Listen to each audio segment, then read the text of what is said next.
अस्सलामुअलैकुम। कराची में 12 से 14 मई तक पारा 40 डिग्री से तजावुज़ कर सकता है। गर्मी की शदीद लहर का खदशा, एहतियात करें। क्या आप हालात हाज़रा से आगाही हासिल करना चाहते हैं? खबर के पीछे छुपे असल हक़ाइक़ जानना चाहते हैं? तो अभी सब्सक्राइब कीजिए ज़िलमिल पाकिस्तान को और साथ ही घंटी के निशान पर क्लिक कर दें। आपको बताते चलें कि मई का आगाज़ होते ही सूरज सवा नेज़े पर आ गया।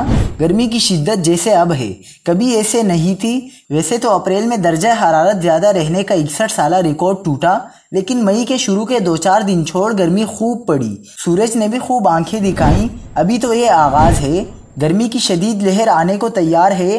महकमा मौसमियात के मुताबिक कल मंगल से शहर में दर्जा हरारत में इजाफे का इम्कान है। 11 मई से कराची समेत अंदरूनी सिंध में हीट वेव अलर्ट भी जारी किए जा चुके हैं। महकमा मौसमियात की जानिब से आवाम को मशवरा दिया गया है कि वो गर्मी के शदीद लहर के दौरान दिन 11 बजे से 4 बजे के दरमियान घरों से बाहर निकलने से गुरेज करें। ज़्यादा से ज़्यादा पानी पिएँ।